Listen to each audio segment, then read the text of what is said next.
À Lens, ils nous disent tous que la passion n'est pas une question de division. Chez Muriel, à 2 pas du stade Bollaert, c'est le QG du 12 lensois, une section de supporters sang et or. Et aujourd'hui, c'est l'ultime rassemblement de la saison. On a peur d'être en national, mais je pense à un club comme Lens ne meurt jamais. Je pense qu'on ne mourra pas cette année encore. Même s'il y en a qui veulent notre peau, mais on est là et on sera toujours là. Déception, amertume. C'est un mauvais feuilleton depuis la banqueroute de l'actionnaire azéri du Racing Club de Lens. Hafiz Mamadov faisait pourtant ses promesses au printemps 2013. Atteindre pourquoi pas la finale de la Ligue des Champions. Soyez convaincus, c'est pas si loin, vous verrez. Ça se fera dans un futur proche. 2 ans plus tard, le Racing Club de Lens est relégué en Ligue 2. La rénovation du stade Bollaert coûte 100 millions d'euros aux collectivités locales. Alors forcément, Guy Delcourt, député du Pas-de-Calais et ancien maire de Lens, demande des comptes et tire la sonnette d'alarme. Nous sommes, il faut bien le dire, considérés comme étant grotesques. Moi, à l'Assemblée nationale, mes collègues parlementaires qui ont toujours soutenu le Racing Club de Lens me disent « mais qu'est-ce que c'est que ce bordel, quoi ?» Jeudi, la RTBF annonce le rachat du Racing Club de Lens par Roland Duchâtelet, 14e fortune de Belgique, président du Standard de Liège et actionnaire de 5 autres clubs en Europe.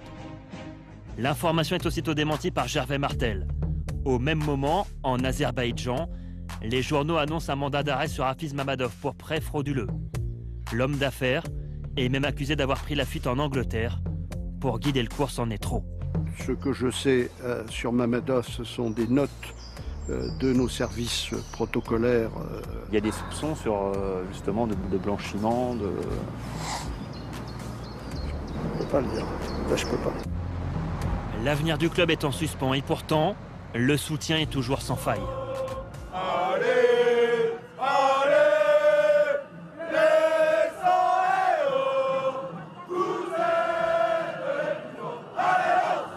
les 1h30 de bus pour se rendre jusqu'à Amiens.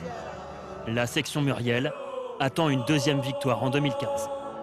J'aimerais bien faire le 2e clapping de l'année 2015 pour le faire avec nos joueurs qui l'ont tant mérité et dire à nous revoir à Antoine Camboiré.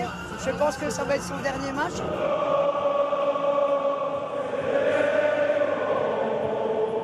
Les Corons résonnent une dernière fois en Ligue 1 cette saison.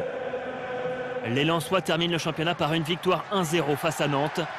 C'est la fin d'une série de 5 défaites consécutives. Mais à l'heure des bilans, Antoine Camboiré est amer, fataliste. C'est un énorme gâchis. On ne peut pas refaire l'histoire, c'est fini. Voilà, on n'a que nos yeux pour pleurer.